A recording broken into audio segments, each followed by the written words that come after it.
We are live. We are live. Welcome to College Football's Peek Around the Corner with your host, Greg Pflugar. We cover everything in college football because we love everything in college football. And if you do as well, please subscribe to our channel. Smash the like button if you like our content. Share the video with your family and friends if you want to support this college football rebel outpost. If you want to support the home for the college football sickos with a donation to help us keep the lights on, hit that $sign where you make your comments, and I'll get to your super chat as quick as I possibly can. Welcome everybody in the studio that sits on the corner, the very corner of Keith Jackson Parkway and Kurt Gowdy Avenue. Do not be afraid. Do not be afraid to become a legend with your comments and with your phone calls. I want to apologize again for last night. We had to cut the show very short because a storm hit Maple Grove, Minnesota, everywhere here in the Twin Cities and south of the Twin Cities. It was bad.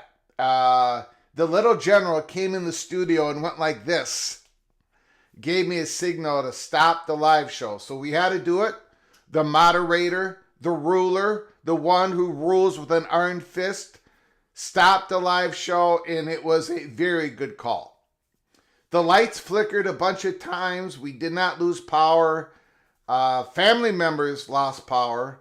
There was a house in Maple Grove that got struck by lightning, but we survived. Unfortunately for the PATC family, the fat guy from Minnesota survived.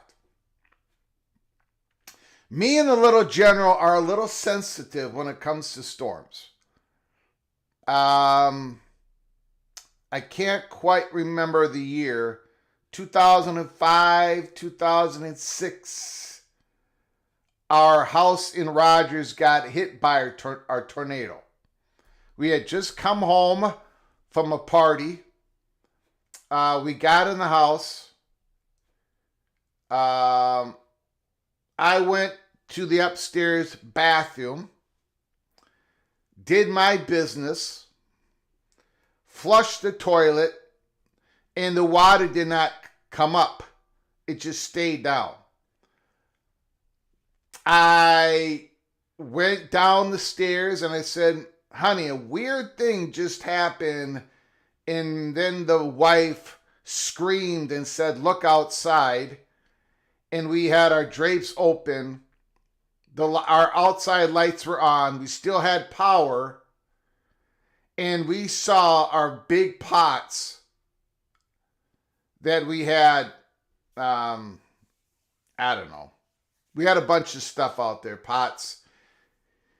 They just blew away. They were gone. And the wind was just incredible. So our roof, a whole lot of damage. A little girl died that was just a couple of blocks away from us. Their house was destroyed.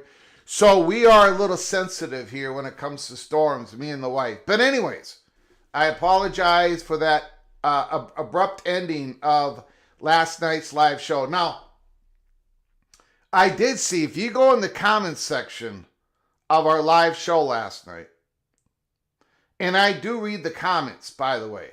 I read all the comments. Somebody just got done yelling at me saying, basically all of that, I don't know how he said it, all of that yapping, and you didn't even say anything about Virginia Tech except for a sketchy email.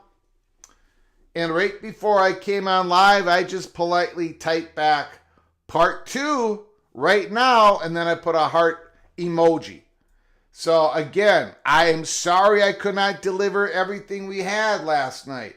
There was a storm, for God's sakes. But we're going to do the best we can here live, PATC breakfast. We're going to do a couple of things here. Number 1, we're going to go over that email again, and we're going to go over other information. Remember last night I said there were other emails that I wasn't going to read verbatim, but there was information in those emails. For those who weren't with us last night, this information perspective comes from a Virginia Tech money perch. In that information, the Virginia Tech money perch describes this as the Hokies' one big shot to get to a P2, to get to the Big Ten. Fully acknowledging that this is a long shot. Fully acknowledging that they need a bunch of things to happen to even have a chance. But I think it's interesting to put forward this information to you all. Because here at Peek Around the Corner, I talk about things that I don't necessarily believe in. I put it out there. I do not want to get caught in my own information silo. After doing this over 10 years, if you kill your curiosity, you're going to kill all of your chances to give the proper college football peek around the corner. So that is why we're doing this. And there is, the more I think about it, I even thought about it last night while I turned out the live show and I'm looking for the flashlights and I'm about to lit the candles. There is a lot of logic to what he's saying. I don't believe it's going to happen. I don't. But there is some logic to what this gentleman believes. Especially when this gentleman had a UVA, University of Virginia official, he calls this person, tell him something about what Virginia's goals are. Now, you all know what I believe. I made my prediction on April 9th. Not a report, but a prediction. A prediction in which I claimed that I would have a 1% chance of getting right. I have not changed my prediction. I believe the Southeastern Conference, as you know, I believe they're going after North Carolina, and North Carolina has been aiming their way to the Southeastern Conference for over a couple of years. We believe at Peek Around the Corner, those with Southeastern Conference interest have made their move on Virginia. And for that to happen, for the Southeastern Conference presidents to get what they actually want, which is North Carolina and Virginia, they're going to need to bring on Florida State and Clemson. I think it's going to be a transformational expansion for the Southeastern Conference. I do not think they're going to do anything small. I think they're going to do it very large. And I think when they do it, they're going to check off all the boxes. But again, I'm probably wrong. But that is our best shot at here at Peek Around the Corner. This is not like the USC story, where we knew we had the breaking news. This is not like the Colorado story, where we knew here at Peek Around the Corner that the Pac-12 was in a whole lot of danger. They were not even getting any media packages that were even worth looking at, offers. We knew that Colorado at the center of the stage. We knew about that May 7th meeting in Chicago between Yormark and Colorado's president. This ain't like Washington and Oregon, which we completely nailed. This ain't any of that. There is 1,000 variables in this story. But you are starting to see a mix of reporting, speculation, and it's not going to stop. It's only going to grow more and more and more. So we are going to give you some different perspectives on this story. I'm not going to sit here and repeat the same old. You guys know where I stand. But you cannot kill your curiosity, or you're not going to get the story right. You're just not.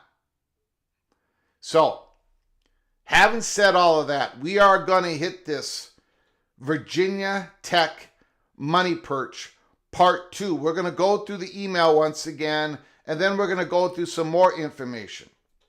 A lot of things would have to happen for the Hokies. But they actually, the Money Perch, and it's more than one person at Virginia Tech. They believe their one shot is for the Big Ten to double up in the state of Virginia, which I don't think is going to happen. I think there's very little chance of that happening. But they think that is their one shot. If the SEC doubles up in the state of North Carolina, if the Southeastern Conference goes to 4 schools, like I believe they're going to, but this person is hoping and believing that it's going to be a different 4, that the Southeastern Conference is going to double up in the state of North Carolina. In politics, which we did not get to last night, which was not in the body of the initial core email that we read last night, but is in part of other emails that I'm not going to read verbatim because it's a lot of one sentences back and forth, and I don't want to go down. I don't want to risk anything. But the politics of it. If the state of North Carolina is gone from the Big Ten's grasp, which they have wanted for a very long time, and if Scott Hamilton's report is correct, which This Virginia official believes it's correct, and the Virginia Tech money perch is now believing it's correct. Then for the Big Ten not to go 0-2 in the state of North Carolina, Virginia, they would have to take Virginia Tech along with Virginia, along with Notre Dame, along with Miami for this to work. We are going to get into it all. First, though, an article dropped this morning. The Big Ten is fully aligned on the college football playoffs. Scott Docterman, The Athletic. We're going to go through part of that article this at the beginning of the monologue. In the Big Ten, the title of the show is The Big Ten is fully aligned on the CFP and realignment. The Big Ten, as we go through this article, you will start to realize why all these coaches and athletic directors fully support Tony Petitti. Now, there's national reporters out there that declared all this like everybody basically was drinking the Kool-Aid.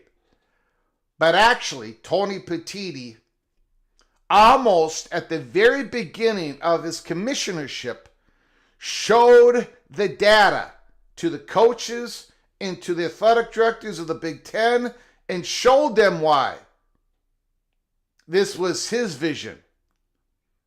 Because Tony Petitti was getting complaints from the coaches and the athletic directors because of the unbalance. The Big Ten has 9 conference games. The ACC and the SEC have 8 conference games. So Tony Petitti acted, and he showed the data. And the Big Ten's perception is the data is clear. Something has got to change when the college football playoffs. So that is why these coaches and athletic directors are fully aligned, because they were part of the creation of the CFP vision that Tony Petitti has. And then when they went to the Southeastern Conference and explained their vision, the presidents and the athletic directors of the Southeastern Conference acknowledged.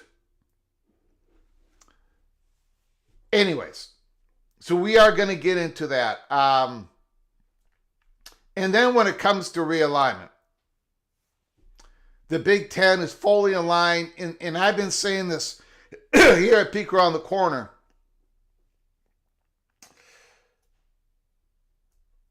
You know, it's for the Big Ten, it's about North Carolina. It's the same thing with the Southeastern Conference. It's about North Carolina. If North Carolina and Virginia called the Big Ten today, it's a wrap.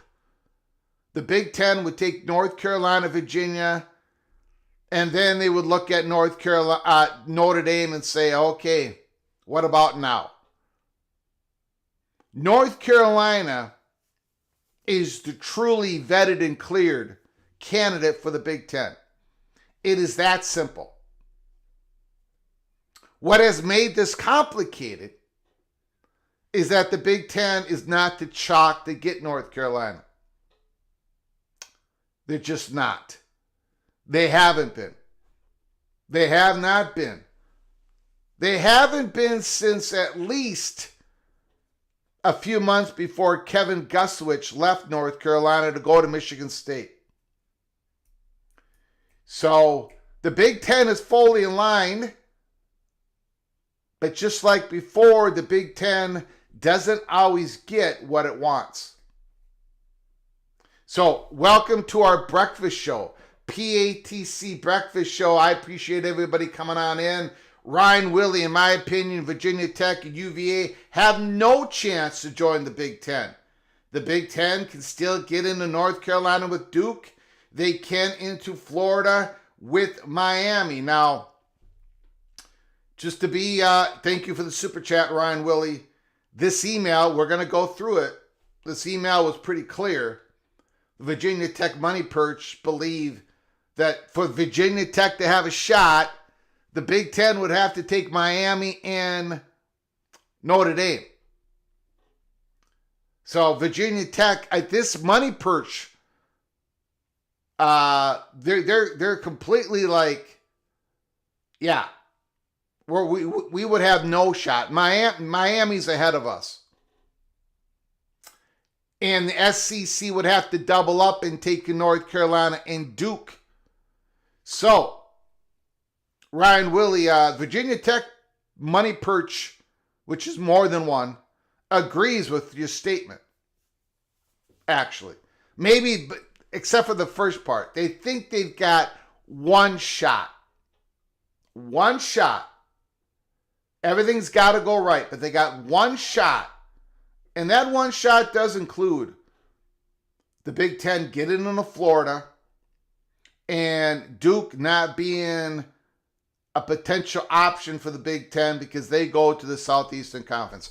Thank you for the super chat. Appreciate it, Ryan Willie. Thank you so much, Evo Badger, for starting us off this morning. Let's do a quick roll call.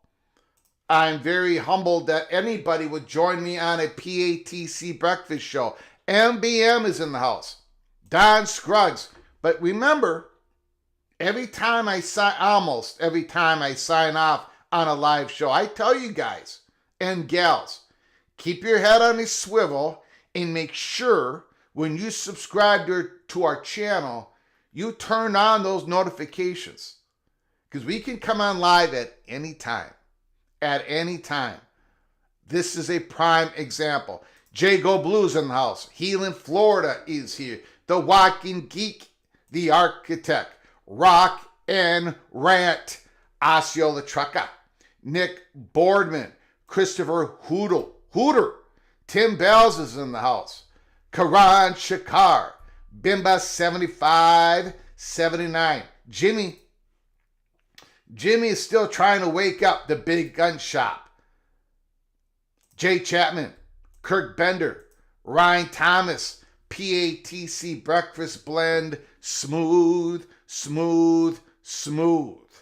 Mark Stevens is in the house. Randy Taylor, the Evil Badger, Ryan Willie, Laura Weiss, the Red Raider, Mick Stevens, Expansion Crush, Daniel Montcastle. Daniel, we did an Indiana Hoosier Spotlight a couple of live shows ago. I hope you enjoyed it. If you haven't watched it, go watch it. A couple live shows ago. And I think Indiana, I think they're right in it. 4th or 5th in the Big Ten. A bubble team to get to the playoffs. Once again, Muggy Wow is here. Movie Time Blues is here. Edward the Auburn Tiger is here. Nick Kelso. Preston from Greensboro is in the house. Skaven, yes. Charlie Atwood. Ryan Matson. Sky Yuma. Randy Taylor. Little Knives 3 is in the house. Morris Simmons is here. Marketech is here. Sean. Jeff Kai's Case Fan 1993. Numbskull News. The swivel is real. The neck hurts. No question about it. Old Dad is here. Rod Nix. Heartbreak 25. Grayson Ganoush.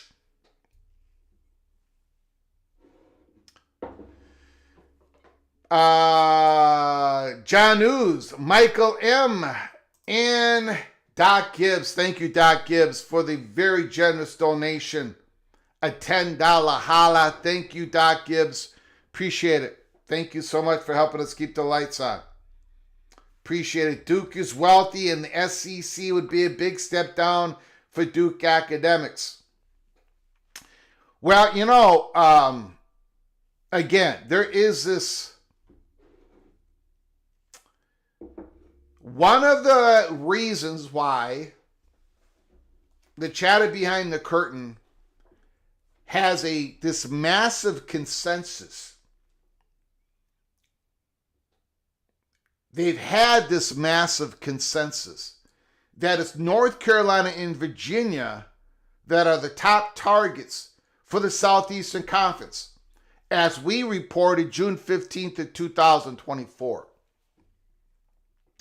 One of the major reasons why that is because of the political cover that a Virginia would give to North Carolina, that a North Carolina would give to Virginia. That if both of them are going, well, internally at UVA and internally at Chapel Hill, the disagreements, the fracture, the possible rioting of faculty gets diminished if both of them are going to go. And the example of Maryland, where Maryland had to go alone to the Big Ten. I mean, they went with Rutgers, but they did not go with the historic ACC program. So it hurt Maryland at the beginning. Now, per Scott Hamilton's reporting, and again, he said it needs more vetting and everything, and I disagree with the reporting, but again, it's out there and everyone's talking about it, so we're going to talk about it here at Peek Around the Corner. In accordance to that report, in accordance to what Virginia Tech and Virginia are thinking, according to the Virginia Tech Money Perch, if Virginia is not North Carolina's travel partner to the Southeastern Conference, and instead it's Duke, because the Southeastern Conference is going actually with the biggest brands, the Florida State, the Clemson, the North Carolina, and Duke, and they still can check off all the boxes. Well, that leads us to Duke being the blend for the Southeastern Conference. That leads us to the SEC doubling up on North Carolina. And then that leaves a big gaping hole, the state of Virginia, which the Big Ten has wanted to get into. And then you throw Virginia politics into that, and now this is where we get the Virginia Tech money perch theory. Thank you, Doc Gibbs. Appreciate it. Appreciate it. All right, let's get to it. Let's get to it. Thank you, guys. I appreciate everybody joining us. Appreciate everybody joining us for a PATC morning.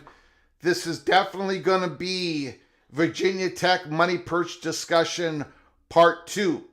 We had to stop our show last night because of a big old storm. Well, it's clear this morning, so we are rocking and rolling. I'm glad everybody showed up. I appreciate it. First, let's get to, before we talk about the state of Virginia, Scott Dochterman. This morning, The Athletic, how the Big Ten rallied around a CFP plan the rest of college football isn't sold on. Las Vegas Big Ten Commissioner Tony Petitti has tried to sell the public and his colleagues on a college football playoff proposal that includes 4 guaranteed bids for both his conference and the SEC. 2 each for the Big 12 and the ACC, and 1 for the top non-power conference champion among all external constituents. The plan lacks momentum. I think it's completely dead. The 4-4-2-2-1-3, I think is dead. Again, you all know I think Tony Petitti has to make it bigger. He's got to go to 18. He's got to go to 4-4-3-3-1-3 for this thing to have any chance to get anybody on board. Within his conference, however, it's the opposite. Petitti's plan, which would restructure the CFP from a 12-team tournament to a 16-team field beginning in 2026, has drawn rave reviews from its football coaches. At the Big Ten Media Days, 16 of the league's 18 football coaches praised the commissioner in their opening statement, along with the league's athletic directors. Those 2 groups appear to be in lockstep with Petitti's vision for an access-based CFP field rather than one dependent upon votes from a selection committee. They're in sync with the plan because they helped create it, Petitti told The Athletic on Thursday at the Big Ten Media Days. They were involved in the very first conversations.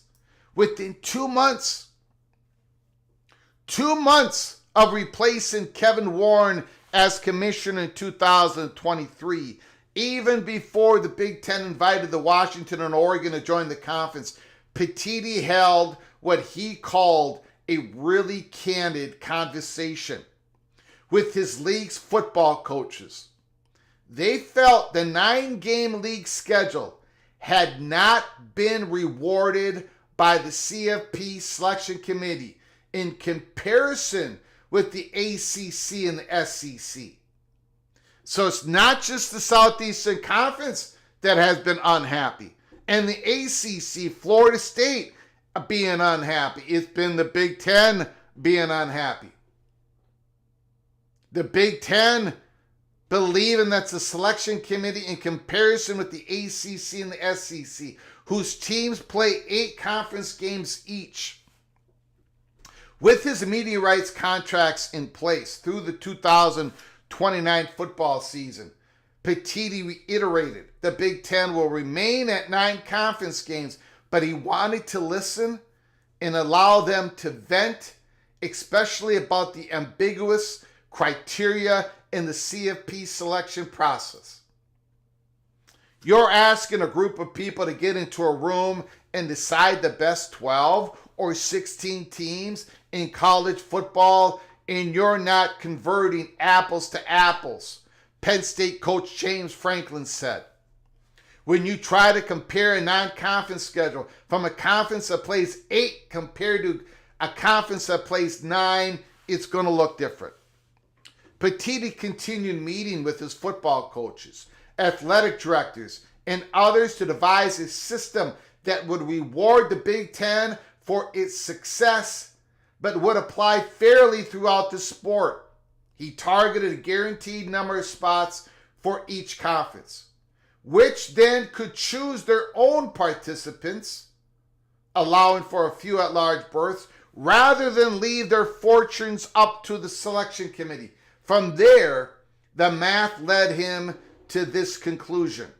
I think he's got to change his conclusion.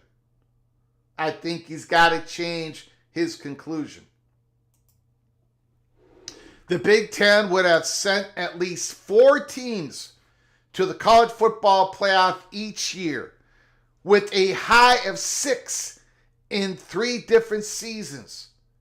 The SEC would have sent 7 teams to the college football playoff twice, but 4 times would have sent only 3 teams.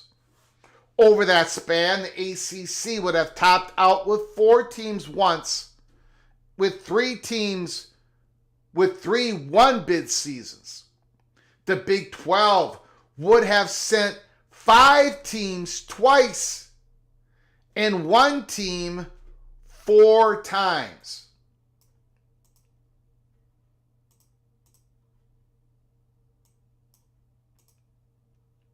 He started the conversation with data. UCLA Athletic Director Martin Jaman said, looking at our 18, including the West Coast schools that came in. This is where we finish. This is what if the system would have been in place. This is the number for the Big Ten and the SEC. When you see the data, when you see the numbers, it paints a very clear picture that we have earned those opportunities. In a 5+11 format, the Big Ten would have averaged 4.9 spots, with the SEC 4.6, and the Big 12 and the ACC tied at 2.5 spots apiece for 2014 to 2024. To ensure the system could accommodate additional teams plus Notre Dame, Petitti targeted 4 berths each for the Big Ten and the SEC, 2 for the ACC and the Big 12, plus the highest ranked champion outside those 4 leagues in 3 at-large choices available for the selection committee. My point to this is, okay, you've got the data, right? You've got the data. But again, Petitti, Your playoff model isn't big enough. It's not big enough. If I look at these numbers, to me it becomes really obvious. This is just my opinion. This is just my opinion. It becomes really obvious that a 4-4-3-3-1-3, or if you want to take it, if you want to go 5-5-3-3-1-1, because you're looking at this data, then go for it. But you got to go to 18 teams. If you want all, the Big 12 and the ACC are not going to buy in on 2 auto bids, because they're not going to have the ability to have both a play-in game and a conference championship game. But this is a story of why the Big Ten are aligned. There is more to the article. There's a lot more to the article. It talks about in soccer's Champions Leagues, 36 clubs compete with their individual European leagues, such as England's Premier League, Germany, Spain. Some leagues are guaranteed more spots based on historical success. In many ways, it's comparable to what Petitti is pushing. Petitti's plan is not without risk, however. Under his model, 2 Big Ten teams would have lost their CFP access in 2015 and 21 to hand a second CFP spot to Big 12 and ACC teams. Okay, so basically it's taken the European model soccer. The athletic directors are behind Petitti's plan because it increases the value of their late season football games, which would likely boost attendance. Again, Petitti should be arguing this for the Big 12 and the ACC. But they both need 3 auto bids for this argument to make sense to them. Petitti's got to make it bigger. Vested Big Ten members are slated to earn $82.7 million, a jump of about $7.4 million from the league office this fiscal year. Playing games and guaranteed slots in a 16-team tournament would continue to grow department coffers when they are faced with new expenditures related to the revenue sharing with athletes. And then finally in the article, Petitti recognizes his CFP plan has not garnered enough support. Petitti, make it bigger. Make it bigger. That's your only shot, is to make it bigger. With both the ACC and the Big 12 commissioner publicly advocating for a 5+11 model. The Big Ten and the SEC have final say over the next CFP format, which must be agreed upon by December 1st to take effect by 2026. Publicly, SEC Commissioner Greg Sankey remains lukewarm on Petitti's model, but with a mandate from the Big Ten coaches and athletic directors, Petitti remains committed. Your obligation is to give fans things that are meaningful, Petitti said. They care about the tradition of it and all that. But we're also trying to get the next generation of fans to connect and to have those moments, those opportunities. I think the players deserve it. I think the fans deserve it. I think the fans deserve more teams in contention later in the season. I believe those conference races have to be important. I think it's also important for the fans to know exactly their pathway to the playoffs in the middle of October, early November, or the fans deserve to know that they can play the spoiler. But whatever scenario, in my opinion, the AQ model blows away the 5+11 to make the regular season more valuable. The problem with Tony Petitti's plan, it's not big enough. It does not accommodate the ACC and the Big 12. You are not given the access. You are not given the Big 12 and the ACC, the teams, the programs, the fans, the ability to have both a conference championship game and a playing game. If they're not getting both, then this plan is DOA. It is dead. Again, this is not a rant. Not a rant. I promise no more CFP rants, but I wanted to go through this story just to illustrate why the Big Ten is fully aligned on this plan. Because Petitti worked with the coaches and the athletic directors.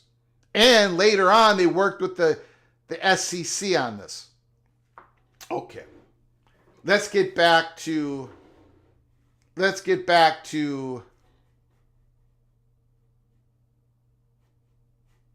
Virginia Tech and Virginia. We are going to go through this email one more time. Heartbreak 25. Petitti scoop. Florida State and Clemson. Notre Dame +1 goes to the Big Ten. ESPN streamer outbids NBC, CBS for Big Ten media rights. Package with Fox in 2030. ESPN keeps SEC network. CBS NBC streamer wins SEC broadcast rights in 2000. Holy smokes, Heartbreak 25. Thank you for the super chat. Thank you so much, sir.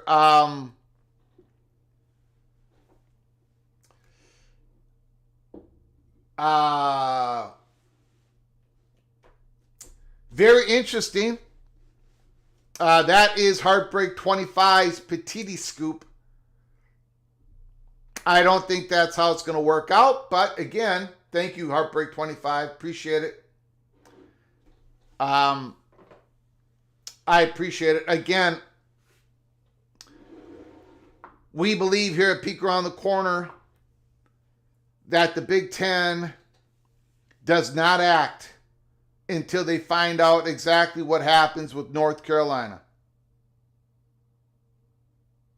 That is the biggest domino piece on the board for both the Southeastern Conference and the Big Ten if you take out Notre Dame. And I don't think anybody truly believes that Notre Dame is going to pull any trigger to leave football independence until they know for sure that North Carolina is leaving the ACC and where are they going. So the timing just doesn't work on this Heartbreak 25. But interesting. Thank you for putting that down. I appreciate it. Appreciate the super chat. Okay, let's get into it, guys. Thank you, Heartbreak 25. Thank you so very much.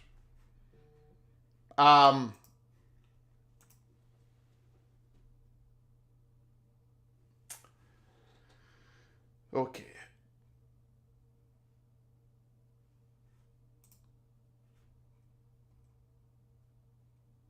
Okay. We're going to go over this email again for those who weren't with us last night. This is an email that was sent from the Virginia Tech money perch to one of BTM's associates. This is the belief. This is Virginia Tech money perch perception on their one big shot. That's what they call it here in the email. One shot. It's their one shot to get to the Big Ten. Now, well, of course, here at Peek Around the Corner, we do not have Virginia Tech on the SEC of the Big Ten. But again, this person, we know who this person is. Highly important, highly credible. That's as far as I'm going to go with it. This is Virginia Tech's perception. And some of it is based on communication with a Virginia official, University of Virginia official. We're going to go through this one email. And then I'm going to go back and I'm going to describe what the other smaller emails, the back and forth, what all that describes. Okay, so let's get to it. Virginia may not end up with UNC. Again, this is from Virginia Tech Money Perch. Virginia may not end up with UNC. Southeastern Conference expanding with 2 schools. It may be UNC and Clemson. If the Southeastern Conference expands to 4 schools, if they do the big scoop, now he doesn't say the big scoop in the email, but I'm if the SEC expands to 4 schools, Virginia Tech is hoping that those 4 schools are UNC, Duke, Florida State, and Clemson. That's what Virginia Tech is hoping for. They're hoping that the SEC does 4, and those are the 4 schools. While this move grows the Southeastern Conference footprint, it's also a nod towards brands. This move would double up Florida, South Carolina, and North Carolina representation in the Southeastern Conference. Now, that is interesting. If they actually would do a North Carolina, Florida State, Clemson, and Duke, so you're not just doubling up with Florida State and you have Florida. You're not just doubling up with Clemson and South Carolina. You would be doubling up in this North Carolina, Duke, Florida State, and Clemson. You would be doubling up Florida, South Carolina, and North Carolina. So in other words, yeah, you increase the footprint by getting the state of North Carolina, but you're also having a nod towards the brands. Now, I'm not going to interrupt anymore. I'm going to read the email and then we'll talk about it. This move, UNC, Duke, Florida State, and Clemson, this move would double up Florida, South Carolina, and North Carolina representation in the Southeastern Conference.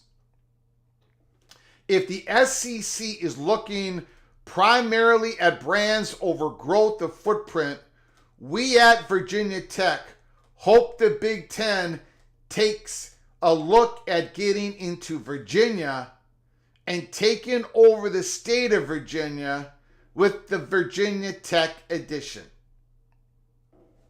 Miami, Notre Dame,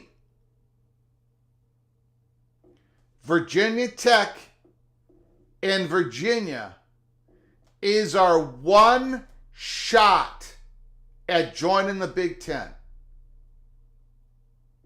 If the SEC is taking state of North Carolina, it might push the Big Ten to go all in on the state of Virginia.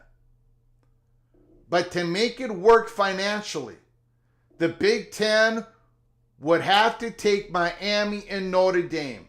We acknowledge this. Don't see any hope without Notre Dame. Don't see any hope without Notre Dame for Virginia Tech. We were told by a UVA official they are under the belief that Stanford is no longer in the Big Ten plans. Many reasons. The Big Ten network is now on a basic coverage in Northern California. Stanford has lost their spot, according to Virginia, in the Big Ten. And Virginia will be its Notre Dame Stanford replacement. In other words, Virginia takes the place of Stanford for the Big Ten presidents. That was explained later on in other emails. If that is the case, we at Virginia Tech would like to be the University of California. That is further explained. I will get to that. With Notre Dame, Virginia, and Miami, we would hope our advantages versus Georgia Tech in all things that academics and research would be overlooked. We are a research university, and they are. We have a mature, heavily invested fan base, great environment, and a willingness to do what we need to do to make it happen. Virginia to the Big Ten could be our ticket to the Big Ten. But none of this is possible without the SEC expanding to 4 schools and the SEC selecting Duke over Virginia, which we now think is possible. That is the email, and then further emails as the discussion went forward because we had questions on it. So the Virginia Tech money perch is not describing this as anything but, a long shot. He's not saying this is going to happen. He's saying this is Virginia Tech's one shot. Later on, he did bring up politics. And if the SEC goes totally into the state of North Carolina and selects Duke with North Carolina, along with Florida State and Clemson, and the SEC is not bothered by doubling up in the state of North Carolina as they double up in the state of South Carolina, as they double up in the state of Florida, then Virginia Tech is hoping that the Big Ten has to get into Virginia. Has to get into Virginia. There's the opportunity for them to take the whole state of Virginia, and politically, Virginia Tech, those representing Virginia Tech's interest in the state of Virginia, would make it very difficult for the Big Ten to achieve to get Virginia. So why not take us both with the Miami and the Notre Dame? This is Virginia Tech's one shot. Questions were back and forth. Because obviously this is not something that I would ever predict happening. I had questions. I had a question of, wait a second, you think Virginia Tech has a better shot to get in the Big Ten than the Southeastern Conference? This Virginia Tech money perch said, we have always believed that Virginia Tech has had a better shot at getting into the Big Ten if Virginia was to go to the Big Ten. This has always been, just like getting into the ACC. Just like when Virginia Tech got to the ACC, they need to go where Virginia goes to the Big Ten. And in this case, they believe it's to the Big Ten. Very interesting. And then I asked the question. So one of the interesting parts of this is we asked questions about this Virginia official. The money perch would not give us the name, which is fine, of course. But the money perch said Virginia, as it was explained in more details in further emails, Virginia, there are people that truly believe that Stanford is not going to become a Big Ten member. Lots of reasons for it. Things that we have discussed, other things that other YouTube channels have discussed, that Moen has discussed on College Football Mafia Show, Wild Jute and Nathan Brown and a lot of people. That Stanford has got their own research world university. They've got their own universe. and that economically it doesn't no longer make sense for the Big Ten. Because in actuality, the Big Ten network has grown in North Carolina. It's on the basic cable coverages everywhere in Northern California. That Stanford just isn't going to be it. That there are other places that the Big Ten is going to look at when they go, if they go west again, to fill out to a 24-team conference, if that should ever happen. No need to go triple up on the state of California. So what Virginia Tech wants to happen, and they believe there's at least a shot of it happening, the Virginia official told them that Virginia believes that they could be the Stanford of the Southeastern expansion for the Big Ten. That a Virginia would check the boxes of the most, the elite presidents of the Big Ten. That if the Big Ten went in the state of Virginia and got UVA, now the rest of the expansion, it don't matter what the Big Ten presidents say or what they want, because they are now satisfied. And then it becomes, okay, what is worth it to the media partners of the Big Ten? And if that would need, and of course, if the Big Ten is going to go beyond 20, they're not going to do it without Notre Dame. They're not going to do it without Notre Dame. So Notre Dame's got to be a part of it. And if the Big Ten is going to go to 20, especially over 20, they're not going there without the state of Florida. So Miami's got to be included. So according to this Virginia Tech money perch, talking to the Virginia official and other people at Virginia Tech, their one shot is Virginia, Miami, Notre Dame, and then that fourth school, if the Big Ten decides to go to 22, because they were able to get in the state of Florida, Miami, and of course they need Notre Dame, and they got Virginia to satisfy the presidents.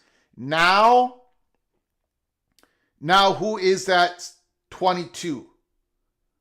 If they go to 22, who is that 22? Where according to this scenario, it's not Duke, because Duke would go to North Carolina to the SEC. According to this scenario, it's not Stanford. According to this scenario, it's Georgia Tech versus Virginia Tech. And that is the one shot Virginia Tech.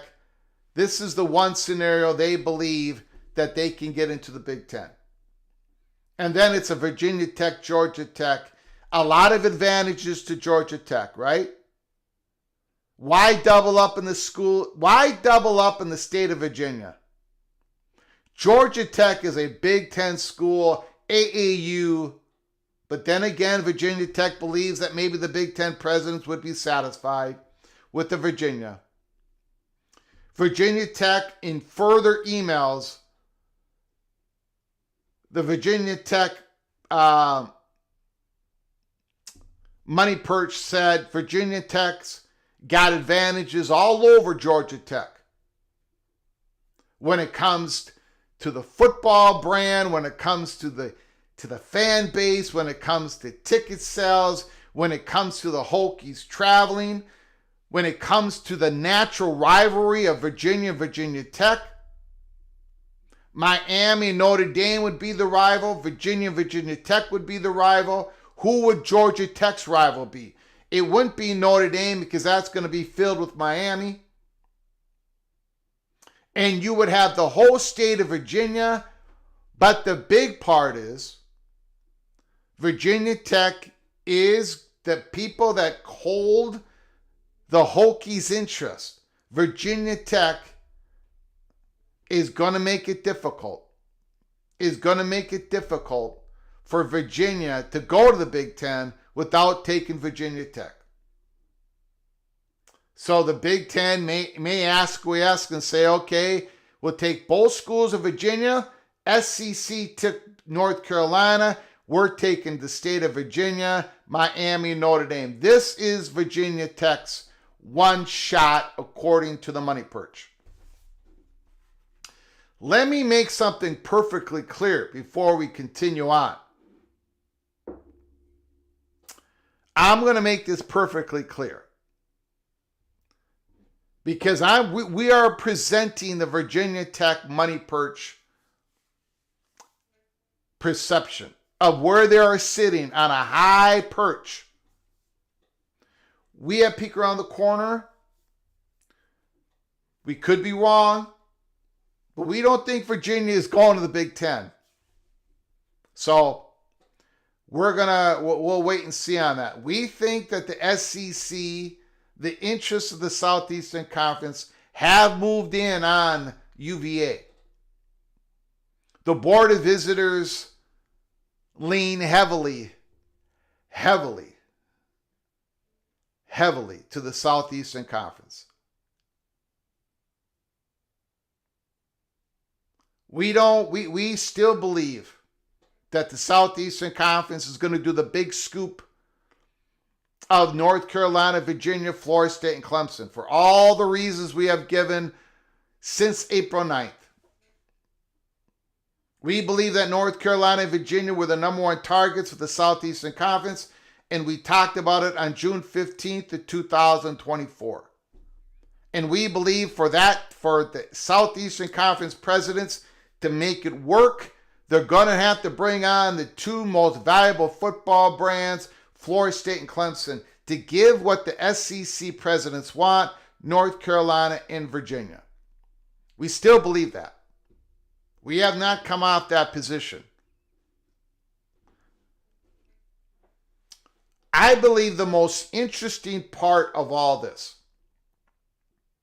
and why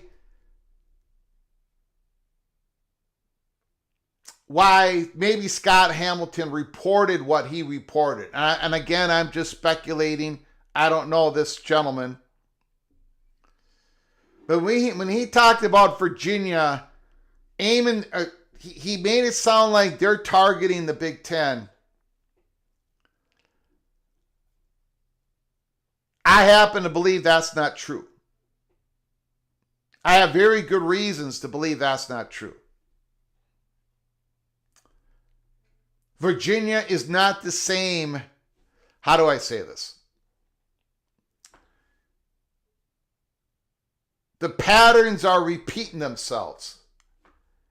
2.5 years ago, we told you all, before Kevin Gessowich left the chancellorship at North Carolina, that there was a rock fight for the future of North Carolina, and that the Southeastern Conference, the interests, the people that carry the Southeastern Conference interests have moved on in to the Board of Regents, but more importantly to the Board of Governors in the state of North Carolina. Kevin Gessowich saw the writing on the wall. He left to become the president of Michigan State. The same thing is happening at Virginia. So what I'm thinking here is that Hamilton, Virginia to the Big Ten, I think that is old news. I don't think that is viable. I think that is old news.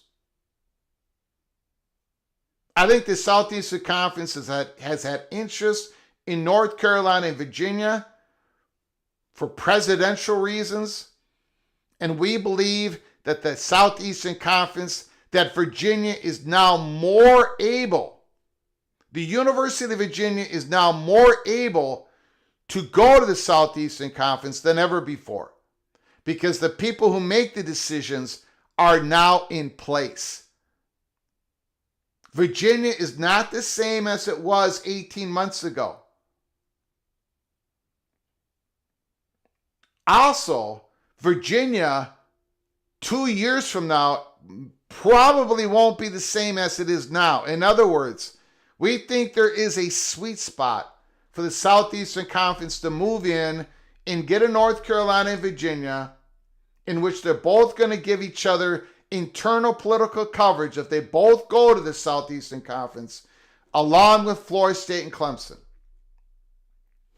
Our beliefs have not changed, but we wanted to give you this report, Virginia Tech Money Perch Report. It's pretty interesting. I can understand the logic.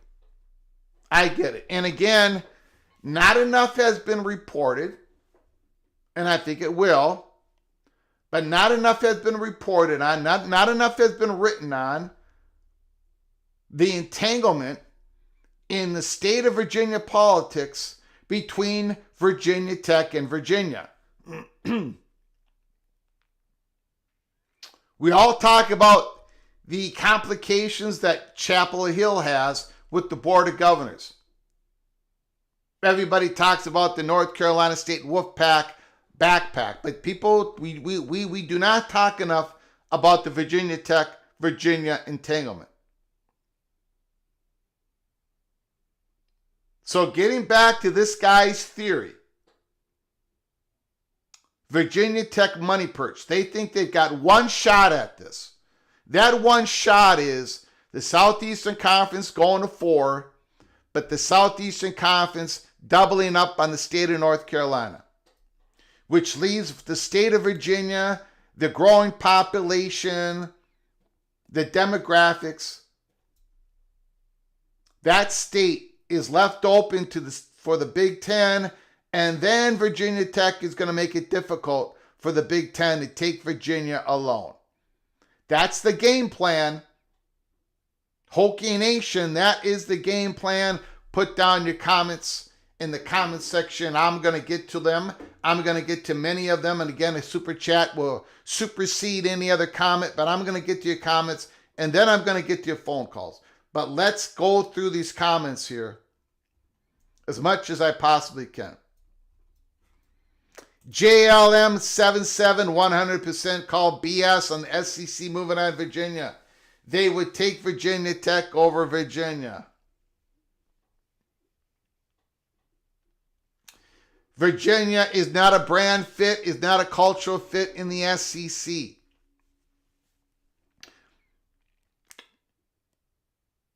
Yogi Buck, please make it stop. Virginia administrators prefer the Big Ten.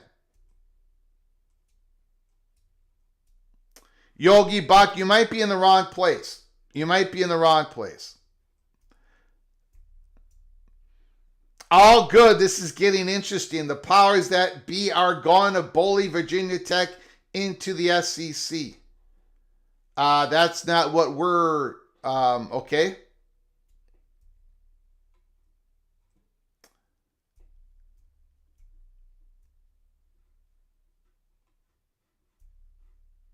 Keep an eye on whoever Virginia brings in as its new president. Yeah.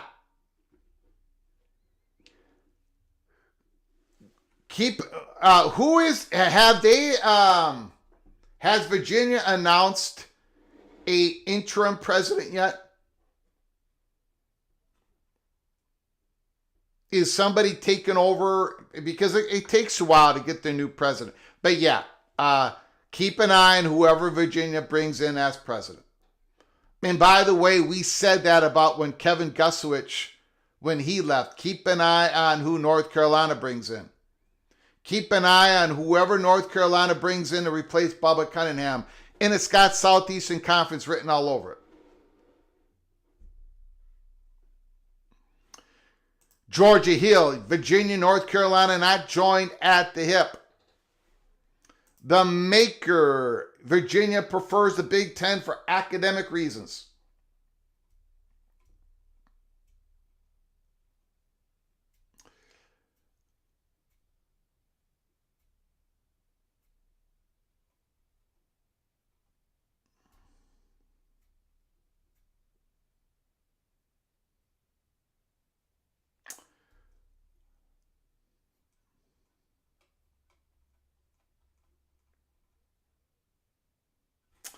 No. Rock and Rant, did he or she not mention any contingency plans for the best conference of the Big 12 move? Nope. No, this is all just their one big shot. Their one big shot to get to the Big Ten. And they believe there's no shot to get to the Southeastern Conference.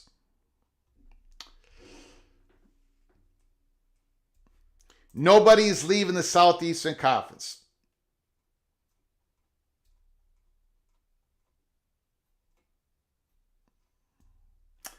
Just look up whether the Big Ten Network gets full carriage in Northern Virginia.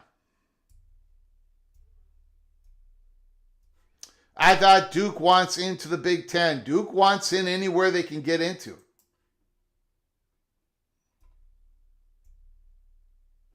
Jennifer Davis, thank you, Rod Nix. Appreciate it. Greg, do you think the Big Ten would consider Virginia Tech even if Virginia went to the Southeastern Conference? No, I do not. And I don't mean any disrespect to Virginia Tech. And I happen to believe, I do not agree with the Virginia Tech money perch. So, but again, I think it's interesting and I think it's somewhat logical, but I do not see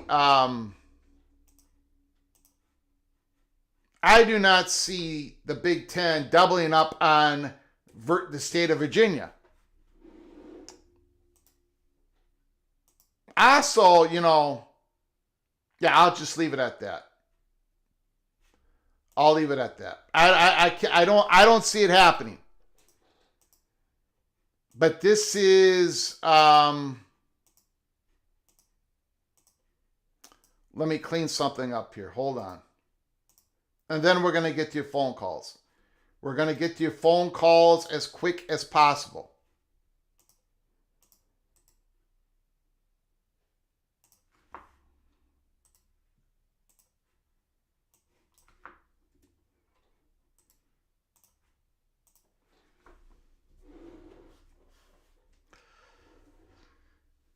Yeah, exactly. Market Tech, if you're Virginia Tech, you need to have goals. Maybe unrealistic, but not impossible. Exactly. Every school, every conference is gaming everything out. That is exactly what's going on. Virginia Tech was part of the Magnificent Seven discussions on possible dissolution theory, right? Virginia Tech has been in these subgroup meetings. Virginia Tech does have a relationship with the Miami. Virginia Tech obviously has a relationship with Virginia.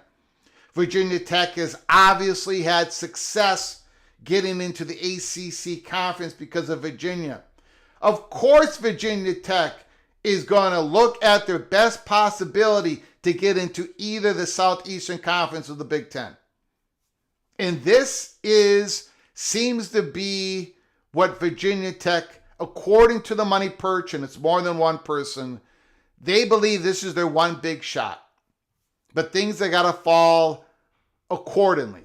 The Southeastern Conference is going to have to do a big scoop. The Southeastern Conference is going to have to double up on the state of North Carolina, not take Virginia. And then the Big Ten is going to have to do their own big scoop for Virginia Tech to have one big shot. It makes logical sense. I don't think it's going to happen. Thank you, Kay. Everyone hit the like button.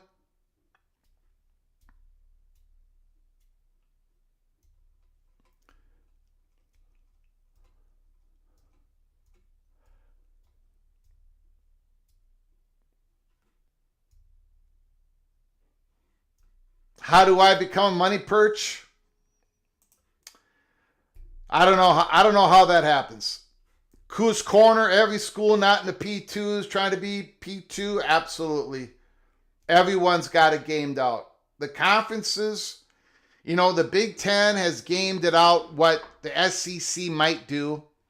Southeastern Conference has gamed it out what the Big Ten might do. The Big 12 is gaming everything out that the SEC and the Big Ten might do. We know at Peek Around the Corner, we know this. Take it however you want it. Take it however you want it.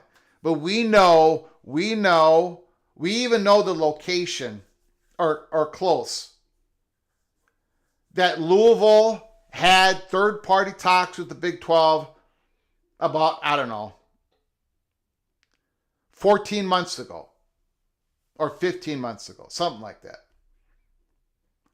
Not because Louisville was going to be leaving to the Big 12, like going to the Big 12. That was before the court cases were done and everything.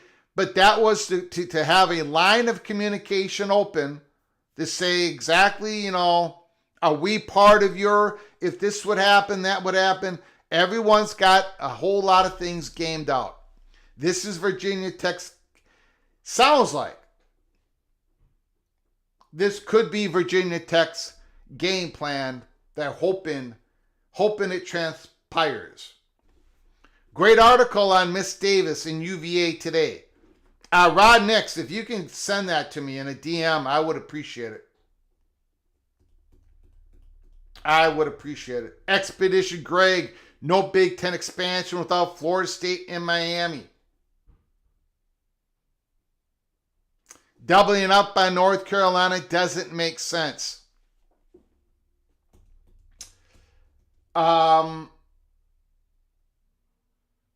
Especially if the Board of Governors is not saying that it has to happen, because the Board of Governors does not have, they don't, Duke is not one of their interests. Duke is a private university, obviously. So doubling up in North Carolina because they need to happen, because the Board of Governors are insisting it happens and will stop North Carolina to go to the SEC, that's kind of makes sense. But doubling up in North Carolina when you don't need to politically, I agree with you, Azon the Kid. But the Virginia Tech money perch did say in the article, in the email, that the Duke North Carolina thing for the Southeastern Conference, that would be if the Southeastern Conference has decided, okay, we are going to grow our footprint, state of North Carolina, but the rest of the additions are brand additions, which is Florida State, which is Clemson, which would be Duke. I mean, you got the North Carolina Duke SEC basketball game, right? North Carolina and Duke would probably be the football rival, right? At the end of the season. And then, of course, Florida State's got theirs and Clemson's got theirs already sitting there in SEC country. So that is what I think the Virginia Tech money perch is hoping for. That's what they think is their one shot. That the SEC actually makes a decision, oh, we're going to double up in the state of North Carolina and take the big brand, the Duke basketball brand. And now it opens up the state of Virginia, and it's going to be difficult for the Big Ten to pass up on the state of Virginia. And then Virginia Tech makes it complicated. Yeah, that thunderstorm was bad, and I probably should have gotten off a few minutes before I did. It was bad last night. We had a house in Maple Grove, the city that I live in, get hit by a lightning hit the house. I mean, the walls, I don't know if you could hear that through the camera and the microphone, but the walls of the studio, I mean, I thought this was it, guys. I thought it was over. I thought you were all going to see the fat guy from Minnesota be taken out live here at PATC. But I survived.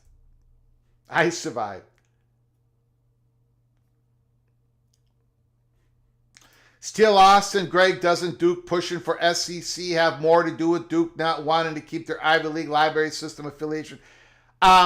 If Duke went to the Big Ten, I think I'm not even, I don't think the Duke is not, I think Duke's going to take whatever, if the SEC goes to Duke and say, hey, come with North Carolina and let's get this thing going, Duke's going to say yes.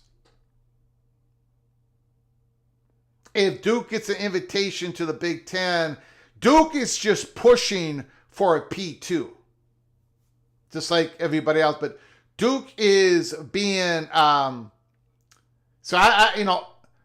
Duke's not gonna like. We're pushing SEC, but not pushing Big Ten. I think both are happening. Duke is a bigger brand than Virginia. Yes, absolutely.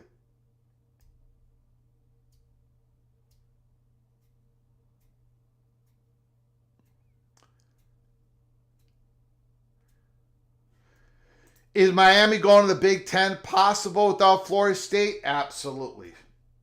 In my strongly held opinion, absolutely. But I also have an opinion that the Southeastern Conference, ESPN, is not going to want to let Miami and Florida State be together in the Big Ten. But yes, Miami going to the Big Ten without Florida State, absolutely, definitely possible. Lee Roberts is a Duke grad. That is true.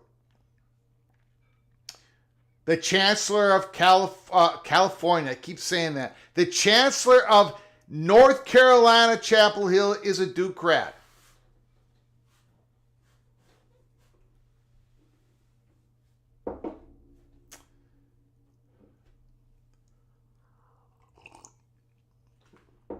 Okay, we're going to open up the phone lines. Opening up the phone lines, 763-260-1333,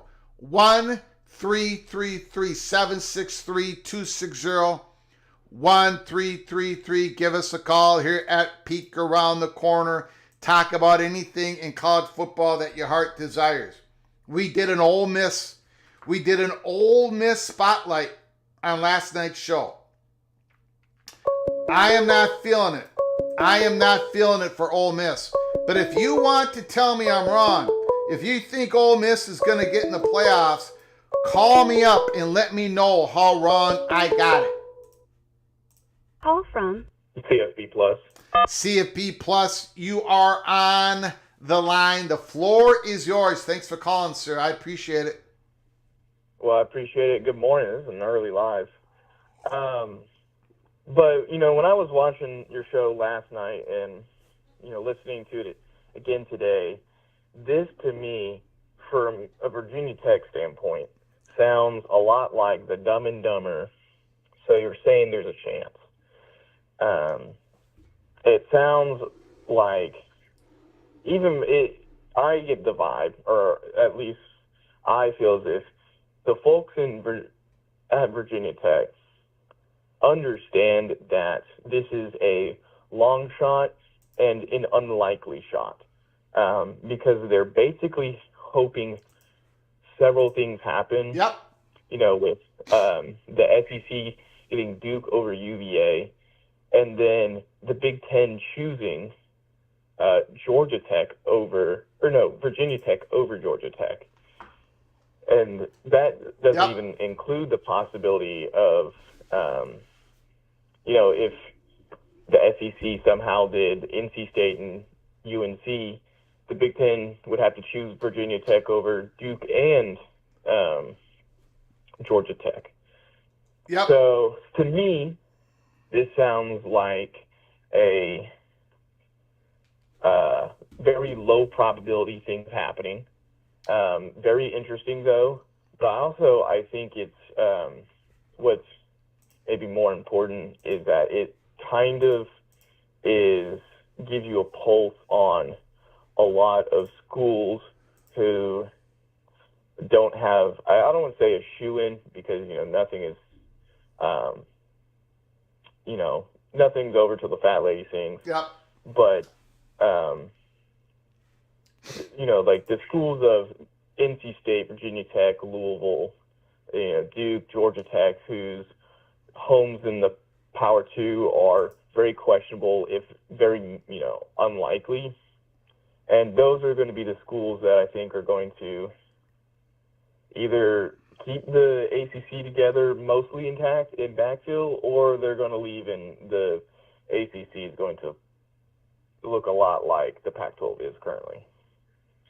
So I think that a lot of schools are making phone calls. I would be shocked if Virginia Tech has not had a phone call with the Big 12 in the last few months, especially after the North Carolina report. I'm sure they had to have called them to make a backup plan. I'm sure, Pitt, Louisville, NC State, Syracuse, all those schools, I think are probably making phone calls. I don't know. This is just wild speculation. Yeah. But I think it's more fuel to the fire of the perception, and perception can mean everything at times, whether it's, real or not. And the perception is not good. But that's all I got. You got it. Thanks for the show. Appreciate it, man. Great call, sir. Thank you very much. CFB Plus.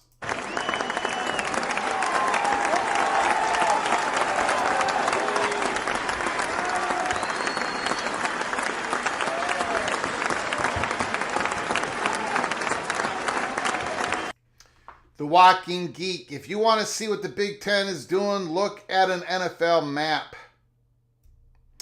Elliot Howard, the Big Ten want to go south this time around. Clemson is in South Carolina, then add Florida State or Miami should do it. Call from Rick? Rick is on the line. The floor is yours. Thanks for calling, Rick. I do appreciate it. Oh, thanks for the early morning show. It seems like, it appears to me that if with this Virginia Tech, the Hokie involvement lends itself to suggesting that something's going down. Something is going to happen soon, and you can define soon any way you want. Between 3 months, 6 months, 12 months. Insofar as they need to make plans. We're talking about a school who isn't in contention. Even they admit that they're a long shot. Yeah. Yeah. But they're involved because they know something is going down. The Virginia Tech money perch knows, hey, something's going down, and we need a contingency plan. And that tells me a lot that the SEC is really moving things, and the Big Ten isn't totally sitting back and waiting for the SEC to just move. They've got to make plans of their own. The what ifs. I can almost see the schematic on the wall with the diagram. If this goes here, then we go to B and C. And if they go B, we'll go to E. But if they go to C, we'll go to D. Yeah, after these emails went back and forth, so I talked to BTMs. He's just a person I've known for many years, who gave me the USC story and other stories that I don't want to bore you guys with. But so we had a conversation, and I said, if I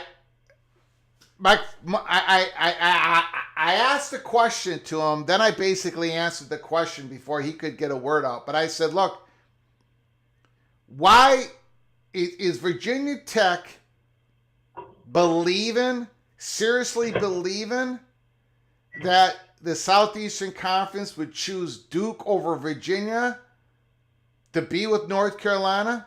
Or is it something that they just truly want so bad for it to happen because it would help them with their one big shot scenario? But then I answered my own question. I'm thinking, Because of Scott Hamilton's reporting that Virginia is thinking that maybe they should be looking at the Big Ten. I'm paraphrasing it, but you know what I'm saying. Maybe that is what triggered the Virginia Tech money perch to say, look, it's happening. It's happening. Our one big shot includes the SEC choosing Duke over Virginia, and that might give us a chance to attach ourselves to Virginia to get to the Big Ten. And that's all it takes sometimes. Yeah. Is just that little nudge. Yeah.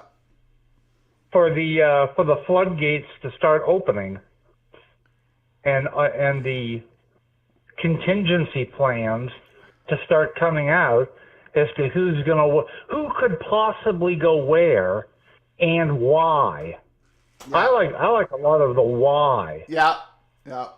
Like with Virginia Tech, I like the why the Virginia Tech money perch believes that they have a chance.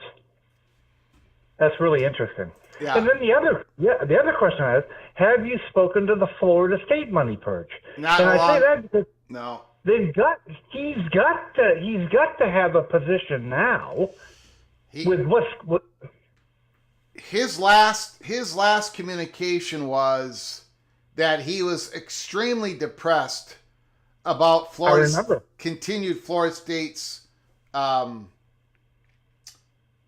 their relationship issues with the SEC and the Big Ten. So he's really depressed. So that's the last that was a long time ago, though. We'll see. What? We'll see if we can get anything more out of him. Yeah, that's kind of what I was picking at. Yeah. Was does he still feel that way? Yeah. And if he does, that says a lot. Yeah. And if he doesn't, it'd be interesting to see what's changed. Yeah. That leads him to believe that's not the case anymore. Yeah. Okay, thanks. All right, enjoy buddy. the show. Appreciate it. Great call.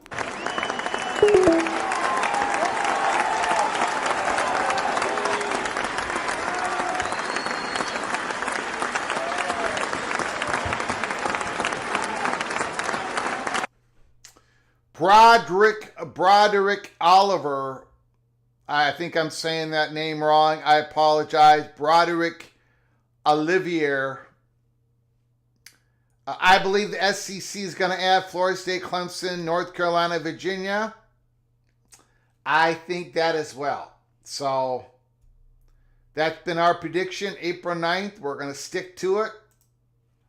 I've given my reasons why, but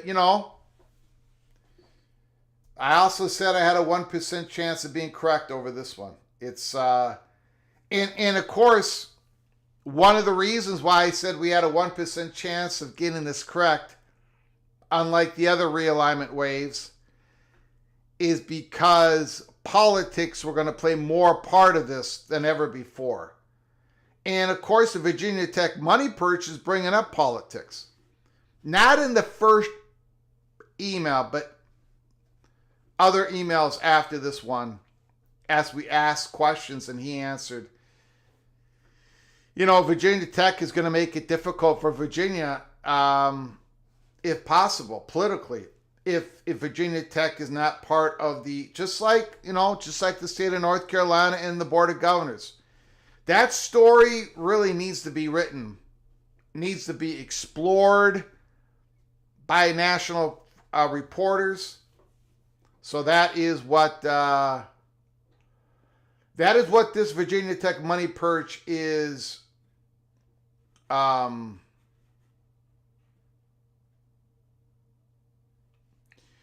Jose, the SEC podcast this morning said Duke, North Carolina, Clemson would be preferred per cousin Shane.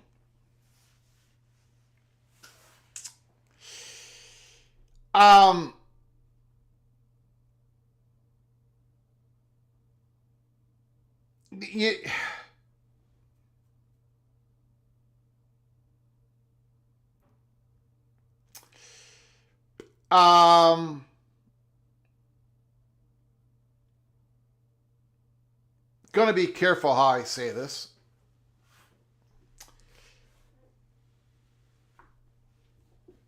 You know, Mike, SEC Mike, I do not, I don't know him. I've never talked to him. He doesn't know me from a head in the wall or a hole in the head, I should say. A hole in the wall.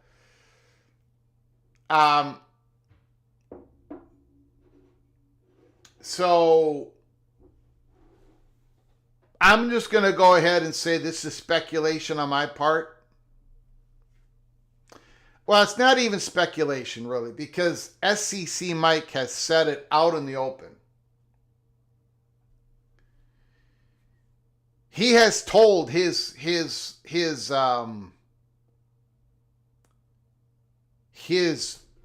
listeners that the Southeastern Conference is all up in North Carolina. That they want North Carolina, that they are in position. This is not like a secret.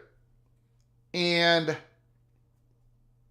SEC Mike he's on the Paul Feinbaum. He talks with Paul Feinbaum. This is what is circling around the chatter. It's, North Carolina, North Carolina, North Carolina. That's SEC's number one target. We reported that June 15th, 2024. I'm not getting raked over the coals anymore like I did back then. So it is, what does North Carolina want, right? Some of this is, what does North Carolina want? What does North Carolina need? Do you need a North Carolina state to come with you? We were told about over a year ago, and we reported it doesn't sound like that. So we took North Carolina State out of the equation. What does North Carolina want and or need? Well, North Carolina has a big, very close relationship with Virginia, and that's not just talk. That is real. And Virginia would give North Carolina the political coverage. And the SEC is interested in Virginia, but they're more interested in North Carolina. In the Virginia piece was more of a, what does North Carolina need or want from us? Because we want North Carolina. If things have changed, if on the ground in Chapel Hill, North Carolina is no longer worried about internal politics, about going to the Southeastern Conference. They're no longer worried about the politicians of the state of North Carolina. If it's about money and brand and other interest, okay, now you're thinking, does Duke replace Virginia? Is that a possibility? Is that a true possibility? I'm not going to change my prediction. I'm just going to go down with the ship. North Carolina, Virginia, Florida State, Clemson. But if it is Duke, then that changes. That would fit in with Scott Hamilton's reporting. That would fit in with Virginia Tech's one big long shot hope. That would fit in with Cousin Shane, which I think does a great job. Call from Capo. to accept. I'm sorry, I did not get the name. Who's calling? Yes, sir. Capo. How are you doing today? Good. How are you doing, sir? The floor is yours. You know what? I really can't complain. I'm out here on the road driving through Montana this morning, so pretty good morning. Getting to watch the show as Beautiful. regularly have a chance to grab. So Beautiful. been a long time follower of your content, probably ever since somewhere around 2011. So appreciate all your hard work and your effort that you put in, sir. Appreciate the kind words. Hey, no problem. Now, I had a couple of thoughts. I seem to remember a couple of episodes ago, you had a thought about an expanded CFP. What is your thoughts long term, maybe within the next 5 to 10 years of CFP not only going to maybe 16, but possibly 20? Well, I've done a lot of ranting on this show about CFP A lot of people in the PATC family, Peek Around the Corner family, is very upset with me. The people in the chat room are very upset with me because I've been going on rants left and right. I've been going on a rant against Tony Petitti. I've been going on a rant against Sankey, Yormark, everybody. Because I think the AQ model is the best model. But Tony Petitti doesn't have it big enough. I think it has to go to 18, or it even has to go to 20. If it goes to 18 or 20 under the AQ model, I think it's going to be beautiful. I think it's going to be gorgeous. But that goes against the purity people, the people who are, they want to go back to 4. That goes against the 5 plus 11 people. So that's what I think, sir. The next 5 or 10 years, let's jack this thing up. Let's go to 1820 with an AQ model. What do you think? Okay, well, my thought is, just so you know, I grew up as an Oklahoma Sooner fan, so obviously intertwined with the SEC now. Also, Arizona State Sun Devil fan probably for the last dozen years or so. Wow. So I kind of keep track of that. So what I would say is initially I was definitely for the AQ model. And then obviously with the situation at Oklahoma last year, taking a couple of lumps in the SEC, I could understand the coach's point of view as far as not wanting up to 9 games. So that's understandable from the coach's point of view. Sure. But I do think that long term, something like that as far as the AQ model and expanded playoff CFP is very much possible, as you state, with the potential, quote unquote, as you say, blend for a UVA, UNC, let's say Clemson and Florida State. I don't see ESPN nor the SEC wanting to lose at least 3 of those 4 brands to the Big Ten if possible. Yeah, I agree. At that point, then you more than likely have a very good chance to have an expanded CFP that benefits not only the SEC but the Big Ten and potentially the Big 12. I think that at that point the ACC may be somewhat in the position of Pac-12. Yes, sir. I also believe that there's a very good chance that the Big 12 with Yormark and his pretty good intuition on trying to be at the forefront as opposed to Bowlesby when he was reactive to situations. He did a good job with trying to, patch everything together with BYU, UCS, and whatnot, from the American. But I think that they may have a shot for adding a Louisville, potentially a Virginia Tech, potentially a NC State, and one other team to reach 20. So that would be a very good addition for them as well. What are your thoughts? Yeah, I agree. And now I want to get back to what you said earlier. If this thing goes to an AQ model, sir, if this goes to an AQ model, the SEC coaches, I mean, you don't have you can do whatever conference game schedule you want to go. If you want to stay at 8, go ahead. But I got to tell you, if the SEC goes to 18 schools, and I think it's more likely they go to 20, just like you do, the SEC is not going to stay at 8 conference games anyways, right? Yeah. They're going to go to 9 because you're going to want to play each other.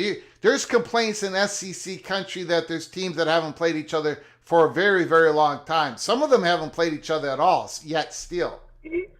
So I think the SEC is going to eventually go to 9 conference games. They don't want those extra conference games to have a negative effect on them. So I think they're going to go for some AQ model in the future.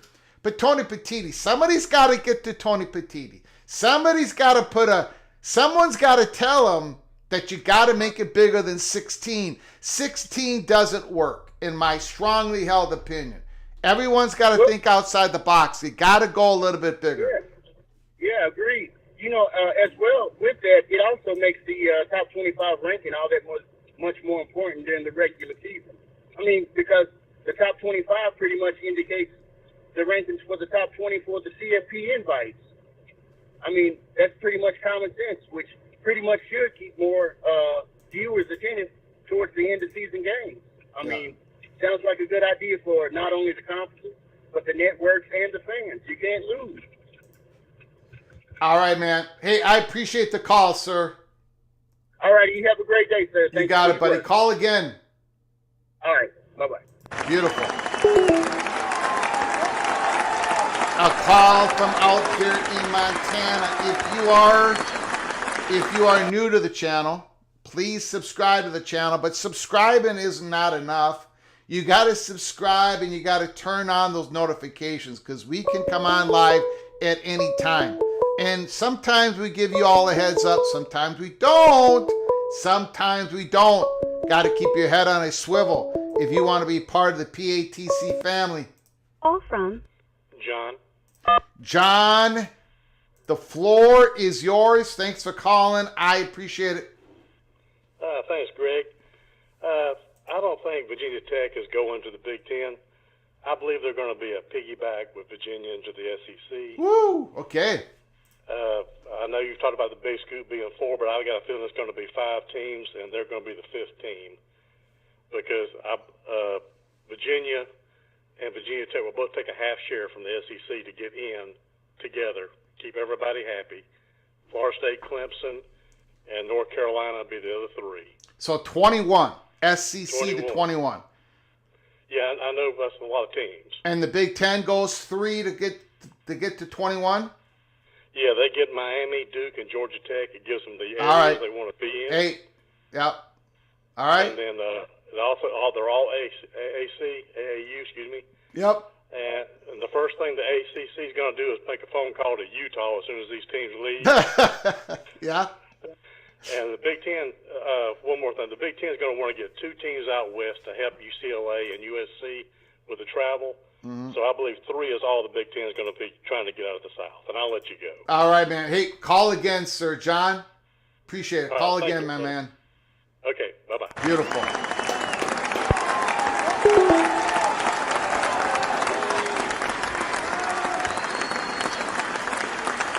So John believes Virginia Tech is going to get to a P2, but it's going to be in the it's going to be in the SEC because the Southeastern Conference is going to be taking 5 schools, not 4. The Florida State, Clemson, Virginia, North Carolina. John buys into that. I buy into it. But he thinks it's going to be one more. Interesting. Very interesting. all from Christopher Hooter. Christopher Hooter, thanks for calling. This is your second time calling, or? Second time's the charm. Beautiful. Well, your first time was a charm. I don't even think you can improve on your first call, but go ahead, sir. The floor is yours. Well, we won't talk about your too many playoff games and too many games in the season. Yeah, I'm a little crazy. I'm a little radical. No question about it. Well, you were just trying to make the math work and placate everybody, yes, right? I mean, I'm trying to be, right? What's that senator again? The great compromiser. The senator from Missouri. I can't remember his name right now. That's what I'm trying to You're be. talking from way back. Yes, from way back. Yes. Well, again, I appreciate it, and we'll see what happens on this conference expansion talk. Okay, I have a what if for you. What if the SEC just takes North Carolina and Virginia? If Notre Dame doesn't move, the ACC can keep the band together. Okay. What do you SEC, think? North Carolina, and Virginia. Done. Then the SEC's at 18, the Big Ten's at 18, Notre Dame stays put, the ACC muddles along.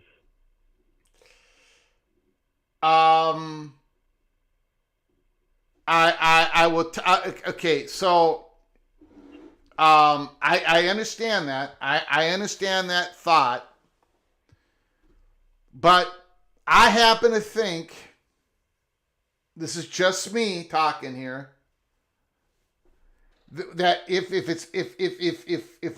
we go down that speculation that it's just North Carolina, Virginia, I happen to think that North Carolina leaving the ACC, just them in Virginia, is going to be such a psychological blow to the ACC schools, to the conference, to the point where that's going to rattle everyone's cages. And if Florida State, Clemson are not a part of that scoop, if it's just North Carolina, Virginia, I think Florida State, I think Clemson, I think Notre Dame, I think Miami, I think they'll be more willing to do just about anything other than just keep the band together.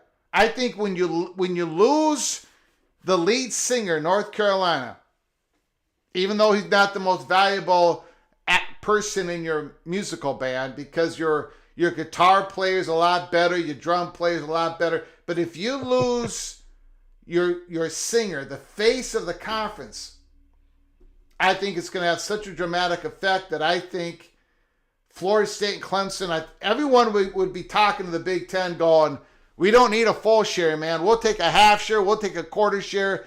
Get us the hell out. And I just think it collapses way farther than just two schools if North Carolina leaves. And I don't think the Big Ten, Big Ten is going to say, okay, the Southeastern Conference only took North Carolina, Virginia. We understand why they did that. The student apocalypse, the increasing of the footprint, the lead in for international markets, the AAU, the research university. We understand why the SEC did that, but then the Big Ten's going to say, okay, we're going to stop. We're not going to take advantage of this possible Florida blend with Florida State and Miami. We're not going to rattle Notre Dame's chains by saying, look, North Carolina just left the ACC and you want to keep that partnership. That's why I think the inertia of North Carolina leaving the ACC, I don't think it can just stop at two schools. But I do understand your argument. It's logical. Go ahead, sir. Well, if your last vibe from Florida State is they don't have a good, right? Yeah. If ESPN wants to keep the ACC band together, sure, right? Yeah. It seems like they could somehow make that work. And they could. I understand the logic of it, but then you have the Big Ten sitting out there. They're probably not going to be They're probably not going to be willing to play along. That's my point. I think they're going to make some sort of effort to grab a couple of ACC schools if it's just North Carolina and Virginia leaving to go to the SEC. That's my point. And it might not even involve Florida State, but it's going to involve something. The Big Ten wants North Carolina, Notre Dame. I don't think they're going to be acting without knowing what North Carolina is going to do. If we wake up tomorrow, for an example, and North Carolina and Virginia are going to the SEC, and that's all the SEC is doing at this point, then I think the Big Ten gets activated on what they're going to do next. And I don't think it's going to be doing nothing. But that's just my opinion. No, and you might be right. Yeah. You might be right. If it's bigger than that, let's go along. Okay, so the SEC takes two or four, and it's Pandora's box, right? Yeah. Doesn't the big, and I know you said Stanford apparently is out. No, I did not say that. This is what Virginia believes per a Virginia Tech money perch, who's been in discussion with the Virginia official. They believe that Stanford is no longer in play for the Big Ten for multiple reasons, and that Virginia could be that Stanford pickup for the Big Ten in the Southeast. But who's going to help those? You know how the Big Ten and the Pac-12 are, right? They were buddies, right? Yeah. I mean, it seems like everyone's pointing at the ACC, but it seems like there's still some legacy cleanup to do out there. And maybe it's not Cal and Stanford. I don't know. Maybe it's Utah. Or maybe it's Arizona schools. Well, I don't Arizona know. State, right? Yeah. Right? Yeah. So, I mean, I think we're kind of getting lost in the ACC, but Yes. something tells me the Big is not done with the old Pac-12. And you could be very correct. And it could be Stanford. This was just what Virginia believes per Virginia Tech money perch. So, yep. Could you imagine leaving Stanford out? Condi Rice would go wild. Yeah. Yeah. No, I get it. So anyway, all right. I just wanted to throw those what ifs out there. We'll pick up on the 18-team college playoff and the playing games next time. Got it. All right. Appreciate it. Yes, Right. yes sir. Have a good day. Yeah. Good talk to you. Yeah, bye.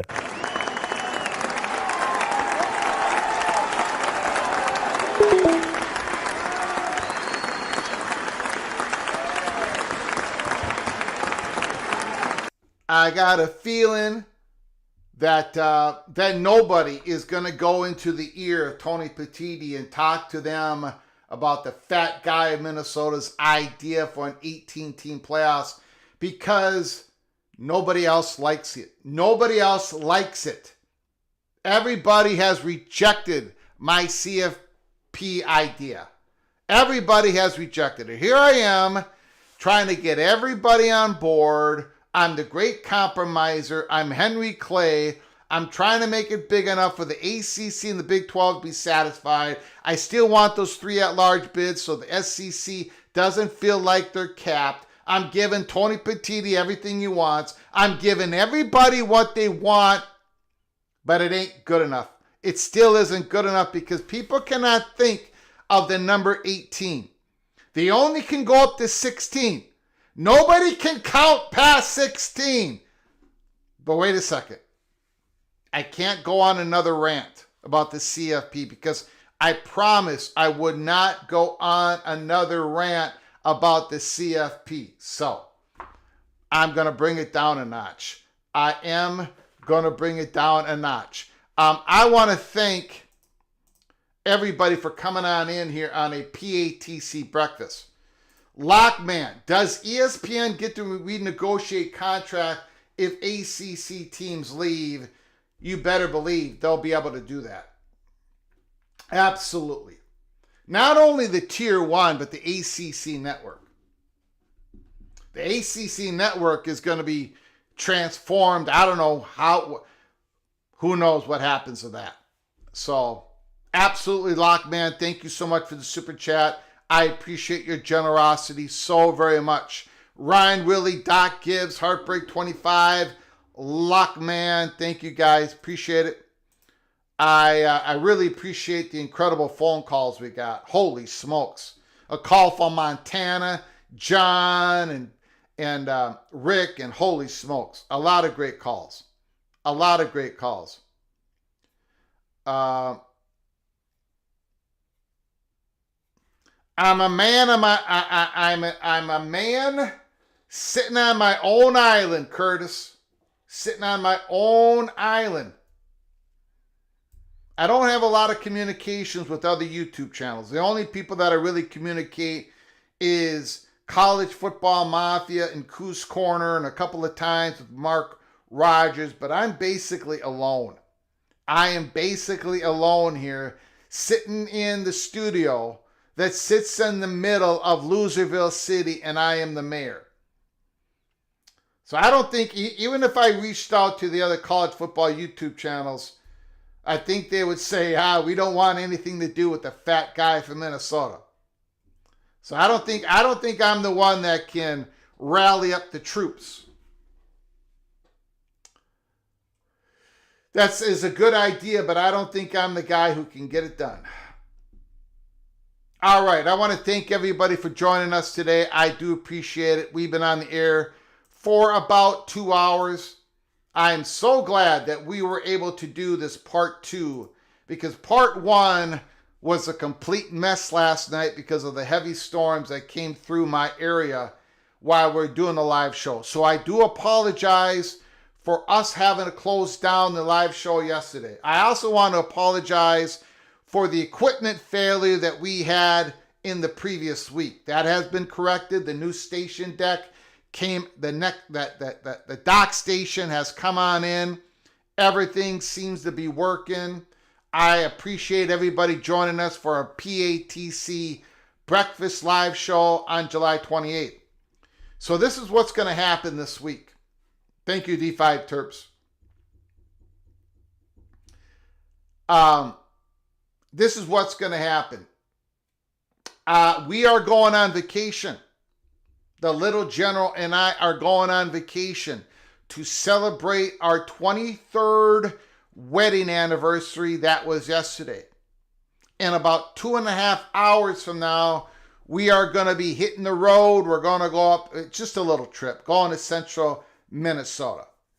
If there is big breaking news, today, Tuesday, Wednesday, Thursday, I will try to do a live show on my phone or on Mireya's computer, and we will cover it. We will cover it. If it's big enough breaking news for me to try to attempt a live show on my phone or computer, because all the live shows I do it in my studio here in the house. But if we have to do it, we will. The little general will completely support it, and we're going to give it our best shot. So, if you do not see me for the next 4 days, we will be doing our next live show in this studio this Friday, August 1st. August 1st, Friday night. It's going to be a late night Friday night live show covering everything that we missed during the week. But again, if it's something big that happens, I will find a way to do a live show, and hopefully you'll join us. So you got to keep your head on a swivel. You got to keep your head on a swivel if you haven't done it yet.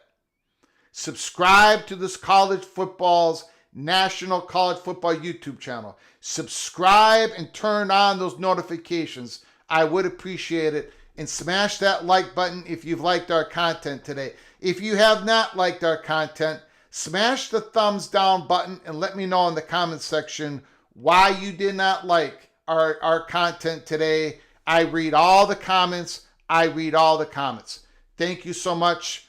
Appreciate it, PATC family. Until next time. From all of us at College Football's Peek Around the Corner, to all of you, please, you all take great care of each other. Thank you so very much.